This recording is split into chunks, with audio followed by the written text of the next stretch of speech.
नमस्कार प्यारे साथियों, स्वागत है आपका अपने ही यूट्यूब चैनल बीरू एकेडमी पर। सभी को गुड मॉर्निंग डियर। आज हम बात करेंगे पीईटी एग्जाम को लेकर के। ये भी मामला सुप्रीम कोर्ट की शरण में जाता नजर आ रहा है और बीटीसी छात्रियों के लिए थोड़ा मुश्किलें बढ़ गई हैं। प्राथमिक विद्यालयों में शिक्षकों की भारी कमी है। आखिर कब होगी प्राथमिक शिक्षक भर्ती? बीएड वर्सेस बीटीसी का मामला जो कि सुप्रीम कोर्ट में आने वाले 4 दिन बाद इस पर जो है सुप्रीम कोर्ट पर टिप्पणी होना तय है और पीईटी एग्जाम दोबारा कराने की मांगे तेजी से वायरल हो रही हैं। तो अगर आप इन सारे मुद्दों से प्रभावित हैं तो वीडियो पर अंत तक बने रहिएगा। चैनल पर पहली बार आए हैं, इसी तरह की सटीक और ऑथेंटिक न्यूज के लिए चैनल को सब्सक्राइब करके बेल आइकन प्रेस कर दीजिए। आइए आपको दिखाते हैं पूरा एक एक न्यूज का विस्तृतीकरण। आप देख पा रहे हैं, आपकी स्क्रीन पर लगा हुआ है। पीईटी में अव्यवस्था पर आयोग व राज्य सरकार से जवाब तलब किया गया है। प्रदेश में 15 व 16 अक्टूबर को हुई थी प्रारंभिक अर्हता परीक्षा, जिसमें कथित अव्यवस्था का मामला इलाहाबाद हाईकोर्ट की लखनऊ पीठ पहुंच गया है। एक स्थानीय वकील ने जनहित याचिका दायर करके परीक्षा न दे पाए लगभग 12.5 लाख अभ्यर्थियों की परीक्षा करारे या उनकी फीस लौटाने की गुहार लगाई है। कोर्ट ने मामले में उत्तर प्रदेश अधीनस्थ सेवा चयन आयोग यानी कि यूपीएससी के आयोग और राज्य सरकार से इस पर जवाब मांगा है। मामले की अगली सुनवाई 14 नवंबर को होनी है। याची का कहना था कि इस बार करीब 37 लाख अभ्यर्थियों में से 12 लाख अव्यवस्था के कारण परीक्षा में शामिल नहीं हो सके हैं। परीक्षा केंद्र बहुत दूर होने की वजह से भी मुश्किलें आई, यहां तक कि कई को जान गंवानी पड़ी और कई चोटिल भी हुए।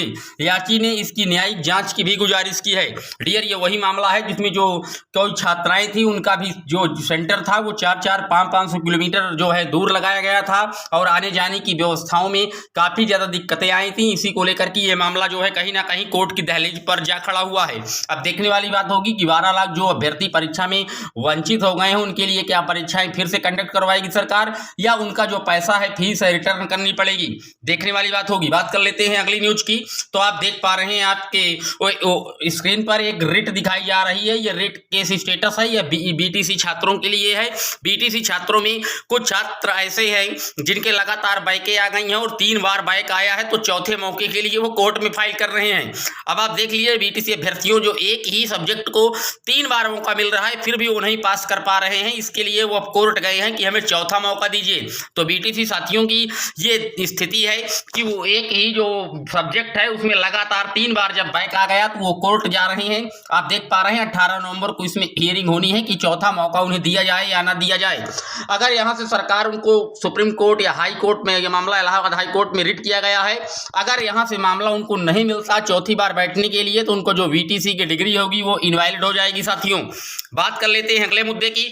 तो अगला जो मुद्दा है वो प्राथमिक शिक्षक भर्ती से रिलेटेड है। आप देख पा रहे हैं लगातार इस तरह की खबरें आए दिन मीडिया या सोशल साइट्स पर वायरल होती हैं, लेकिन जो हमारे बेसिक के मिनिस्टर है डॉक्टर संदीप सिंह जी, वो इन बातों को नहीं समझ पा रहे हैं कि बेसिक शिक्षा विभाग में 2649 छात्रों पर मात्र 22 शिक्षक हैं। आप देख सकते हैं ये सब अभी का ही हाल ही का डाटा है। 1 नवंबर से लेकर के पूरा जो है 14 नवंबर तक के सारे डाटे आपके उसमें दिखाए जा रहे हैं। किस विद्यालय में कितने छात्र हैं, तो छात्रों की जो संख्याएं हैं वो ज़्यादा हैं और शिक्षक जो है काफ़ी कम है। लेकिन प्रदेश में अभी भी जो शिक्षक भर्ती का प्रोसेस है वो पूरी तरीके से रन में नहीं आ पा रहा है। उसमें कई विवाद सामने आ रहे हैं। कभी बीएड वर्सेस बीटीसी का हवाला दे देती है सरकार, कभी कह देती है कि अभी जो हमारे जनगणना है टीचरों की वो किस स्तर से कितने आंकड़ा है, डाटा है वो मंगाया जा रहा है। ऐसे कई उदाहरण देकर के सरकार इस पर से अपना पल्ला झाड़ लेती है। आखिर जो 51,000 शिक्षक भर्ती वाली न्यूज वायरल हुई थी उस पर भी काफी ज्यादा मामला पेचीदा फंसा और उस पर भी बातें की गई तो निकल कर सूचनाएं आई हैं कि 51,000 की जो शिक्षक भर्ती है उस पर सरकार में मंथन चल रहा है।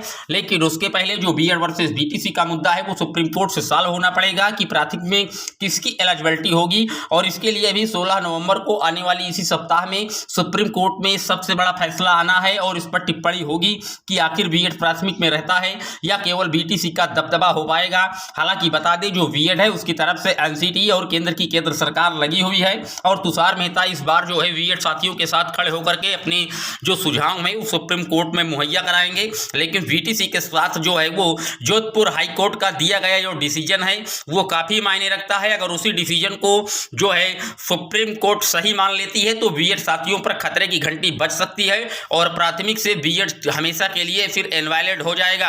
अगर पीईटी एग्जाम की बात की जाए, क्या दोबारा संभव हो सकता है? देखिए, पीईटी का एग्जाम अब दोबारा संभव नहीं हो सकता, लेकिन जो फीस वाला वापसी का मामला है सुप्रीम, जिसको हाईकोर्ट ले गया है लखनऊ बेंच में, वहां से ये जरूर हो सकता है कि जो छात्रों की फीस वापसी है वो शासन करवा सकता है डियर। ये आज का ऑथेंटिक अपडेट था। कैसा लगा कमेंट करके जरूर बताइएगा। आपकी कोई क्वेरी हो, कोई सवाल हो, कमेंट बॉक्स में मेंशन कर दीजिएगा, उसका जवाब आपको तुरंत दिया जाएगा। जितने साथी पहली बार जुड़े हैं वीरू अकेडमी पर, चैनल को सब्सक्राइब जरूर कर लीजिएगा। फिर मिलेंगे नेक्स्ट अपडेट में, तब तक के लिए जय हिंद जय भारत।